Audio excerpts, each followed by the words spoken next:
Investigators say it could take all weekend to secure the scene of a massive fire near Fisherman's Wharf. It destroyed a warehouse and nearly burned down a historic World War II victory ship. The flames erupted before sunrise, sending up a column of smoke that could be seen for miles.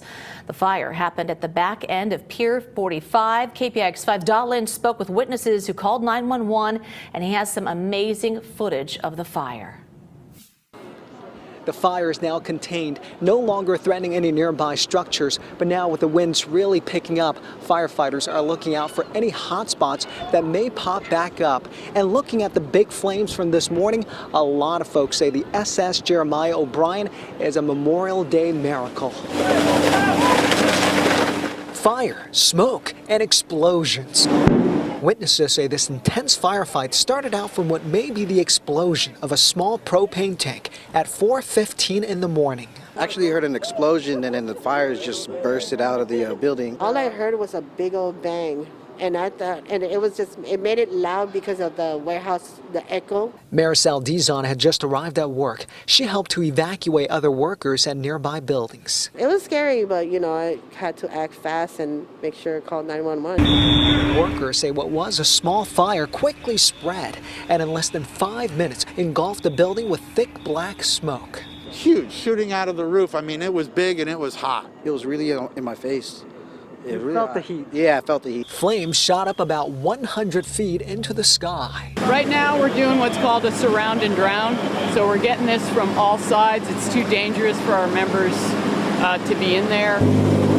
2 fireboats sprayed water to prevent the flames from jumping to the SS Jeremiah O'Brien Floating Museum, which is docked next to the warehouse. It's my professional opinion that without the fireboat, we would have lost the Jeremiah O'Brien. 4 crew members safely evacuated and very little damage to the World War II warship. The Jeremiah O'Brien's been known as the lucky ship, one of the last Liberty ships around, and she survived the North Atlantic and D-Day, and that was the first reaction. It's a miracle. I want to show you how intense the fire was. We're standing about 3 blocks away from the fire scene, and here's a piece of charred foam that flew all the way from the fire scene. It took more than 7 hours to contain the fire. The warehouse is known as Building C, roughly the size of a football field. It was mostly used to store fishing gear for local fishermen and as a parking lot. It also contained the office of the sightseeing cruise company Red and White Fleet. Workers at nearby buildings say homeless people often slept in the warehouse. It could have been just some homeless folks being careless with, making their breakfast. Firefighters are not ready to say who or what caused the fire. It'll be a while before they can safely enter the building to look for the cause. The fire injured 1 firefighter. He is doing okay now. In San Francisco, I'm Da Len, KPIX5.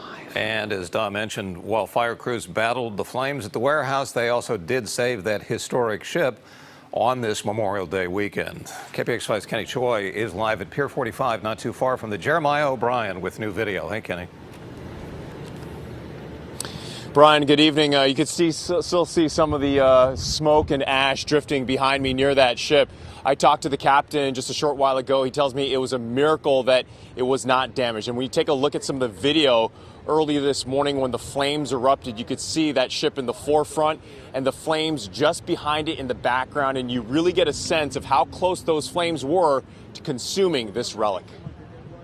They knew the pier they couldn't save the pier structure, but they knew they had to save the ship, and they used their fireboats and poured water on the ship and between the ship and the pier. Again, it's just a miracle our mooring lines didn't even melt away, which I don't even understand how that could happen considering the intensity of the fire. Captain tells me that none of the steel on the ship buckled and not even the paint melted off the ship. There were 4 people on board when the flames erupted early this morning. Coming up tonight at 11, we'll hear much more about the history of the ship and how it was involved during the battle at Normandy on D-Day during World War II and how it survived all these years. We'll also hear more from the San Francisco Fire Department and how it saved this ship on this Memorial Day weekend. We're live in San Francisco. Kenny Choi, KPIX5. Well, people who were awake at the time of the fire reported seeing the orange glow of the flames from miles away.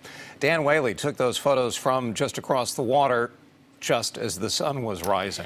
Also visible for miles, the smoke. The thick cloud lingered over the waterfront for most of the morning. We were able to smell it here in our studios at Broadway and Battery.